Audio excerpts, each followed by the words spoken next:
Coucou la team Jujutsu Kaisen, aujourd'hui nous plongeons dans le top 10 des personnages les plus puissants vus dans l'anime jusqu'à la saison 2. Pas de spoil donc, pas de panique pour ceux qui suivent seulement l'anime. Allez, c'est parti. Nanami, c'est l'exemple du sorcier de grade 1 expérimenté. Calme, réfléchi, méthodique, il ne perd jamais son sang-froid. Même Mahito a reconnu à quel point il était dangereux. Donc, à quel point il était fort. 9e position, nous avons Chozo.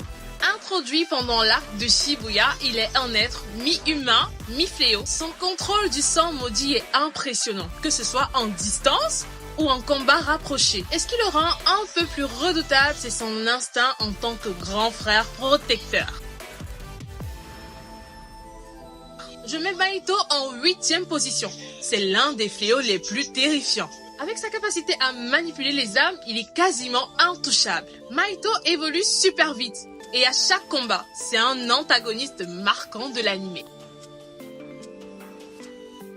En 7e position, nous avons le sorcier le plus excentrique, fan d'idole, mais surtout monstre de puissance physique. Son style est explosif et sa technique Boogie Woogie, qui lui permet de changer de position en tapant les mains, rend sa technique impossible à anticiper. Son duo avec Itadori reste culte. Vous l'avez deviné, il s'agit de Aiyo Todo. En 6e position, je mettrai Jogo, un fléau spécial qui incarne le feu et la lave. Même si Gojo l'a ridiculisé, il reste un fléau extrêmement dangereux. Capable de détruire des zones entières en un instant, son domaine prouve qu'il est à des années-lumière des fléaux classiques. Enfin, nous arrivons dans le top 5. Il était temps. En 5e position, je mettrai Anami.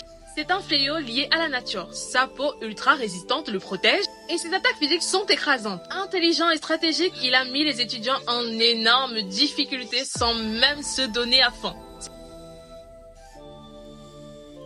En 4e, je mettrai Geto. Ancien camarade de Gojo devenu antagoniste, il manipule les fléaux qu'il exorcise. Plus il en a, plus il devient une armée à lui tout seul. Il fait donc partie des ennemis les plus redoutés de l'anime.